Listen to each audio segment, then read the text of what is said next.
اور اس میں دیکھا گیا کہ ہو سکتا ہے کہ پاکستان کا کوئی اس میں کوئی کردار رہا ہو تو اس پہ دیکھا جائے گا، لیکن سرحدست اس پہ کچھ نہیں کہا جا سکتا۔ سرحدست تو اگر ہم بات کریں ان مبصر کا کہنا یہ ہے کہ جس طریقے سے اس 2022 میں پروپیگنڈا ہوا تھا، وہ پروپیگنڈا تو ایک طریقے سے پروپیگنڈا ہی رہا، مطلب کسی کے خلاف کوئی ایسی بات نہیں ہوئی، نہ پاکستان میں کوئی ادارے کی انوالومنٹ اس میں نظر آئی، نہ جہاں پہ وہ نوکری کرتے تھے اس کی انوالومنٹ نظر آئی، نہ جو لوگ ان کے ساتھ رہتے تھے ان کی انوالومنٹ نظر نہیں آئی۔ پورا کا پورا جو ہے کینیا کی عدالت نے اپنی ہی پولیس کے اوپر ایک طریقے سے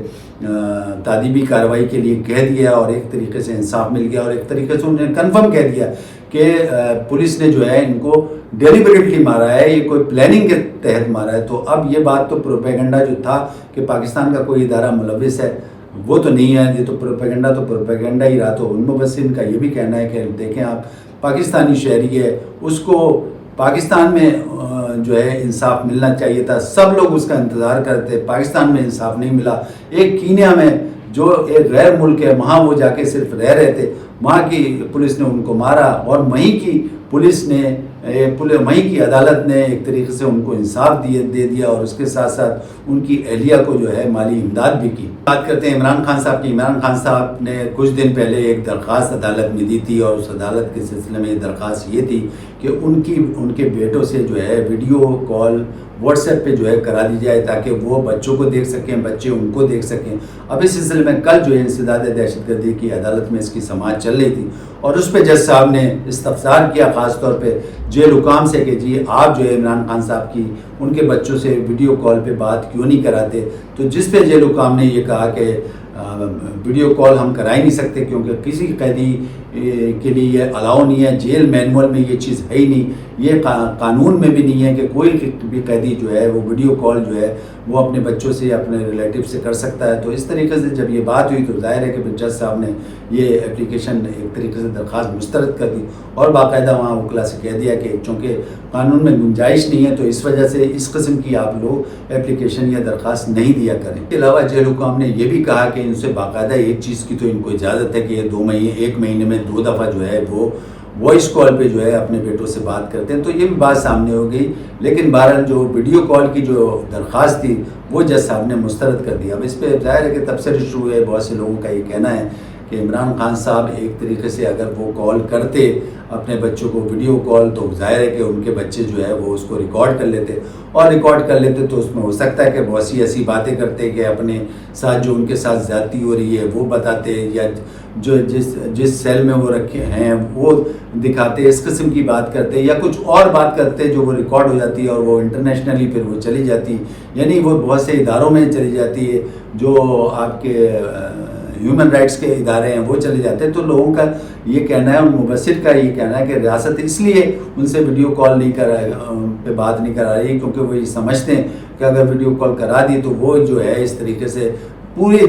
دنیا میں چلی جائے گی، اور اس طریقے سے جو بھی وہ بیان کرنا چاہیں گے وہ تمام لوگوں کو مل جائے گا۔ جس طریقے سے آپ کو پتہ ہے کہ عمران خان صاحب کے لیے امریکہ کانگریس سے بھی اور UN کی طرف سے بھی یہ قراردادیں منظور ہوئی ہیں کہ بھائی عمران خان صاحب کے اوپر ایک طریقے سے زیادتی ہو رہی ہے، ایک طریقے سے ان کو حقوق نہیں مل رہے ہیں، ان کو رائٹس نہیں مل رہے ہیں، اور ان کو جو ہے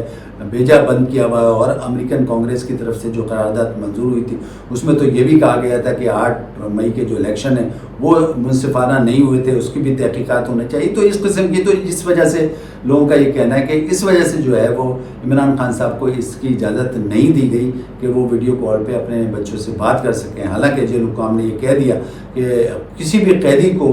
چاہے ان کے سگے بچے ہوں چاہے ریلیٹیو ہوں، ان سے ویڈیو کال پہ بات نہیں کی جاتی، یہ قانون میں نہیں لکھا ہوا ہے، یہ قانون کے خلاف ہے۔ چودھری صاحب ایک دفعہ پھر متعلق ہو گئے PTI کے لیے، اور ایک طریقے سے انہوں نے کل صحافیوں سے بات کرتے ہوئے یہ کہا کہ اس وقت جو پاکستان میں نظام چل رہا ہے وہ ایک طریقے سے فارم 47 کا نظام چل رہا ہے، اور یہ نظام چل رہا ہے اس میں تو سوائے جو ہے اس نظام کے تحت ادارے تباہ ہو رہے ہیں، کس طریقے سے ہمارا الیکشن کمیشن کا ادارہ تباہ ہوا ہے اس طریقے سے، اور دوسرے نیب کا ادارہ تباہ ہوا۔ ان کا کہنے کا مقصد یہ ہے کہ یہ جتنے ادارے ہیں اگر اس طریقے سے آپ تباہ کر دیں گے تو پھر کس طریقے سے آپ نظام چلائیں گے، نظام تو چل ہی نہیں سکتا۔ اور اب ان کا کہنا یہ ہے کہ اب آپ عدالتوں کے پیچھے پڑے ہیں، عدالتوں کو بھی ایک طریقے سے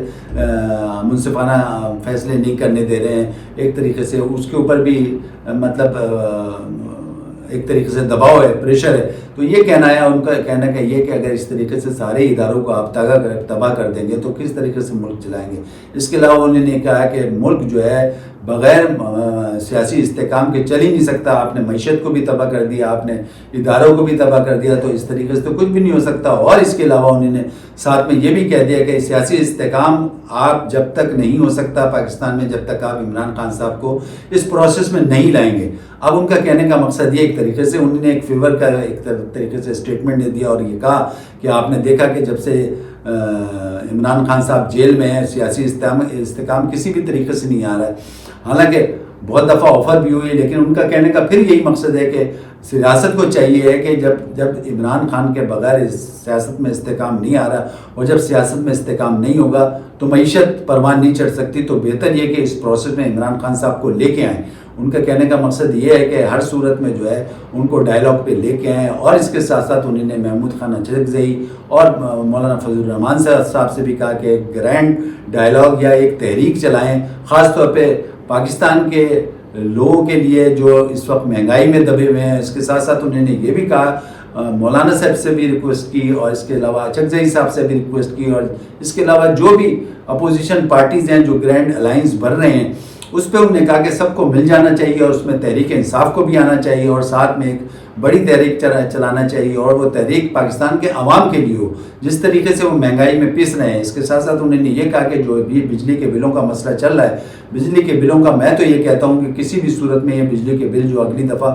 آ رہے ہیں، یہ جو اگلے بڑھ کے آ رہے ہیں، اس کو فوراً واپس کیا جائے اور خاص طور پہ جو ہے عوام کو جو ہے اس پہ ریلیف دیا جائے. خاص طور پہ بجلی کے بلوں پہ سب سے زیادہ جو پس رہی ہے عوام، وہ بجلی کے بلوں کی وجہ سے پس رہی. تو انہوں نے ایک طریقے سے یہ کہہ دیا کہ بغیر سیاسی استحکام کے کچھ نہیں ہو سکتا. آپ کو عمران خان صاحب کو اس پروسیس میں لانا پڑے گا. ایک گرینڈ ڈائلاگ ہی ہے جو سیاسی استحکام لا سکتا ہے. ناظرین، اس وقت کے لیے اتنا کافی. اپنے ہوسٹ لیے طرف کو دھیان دیں، اپنا خیال رکھیں. اللہ حافظ.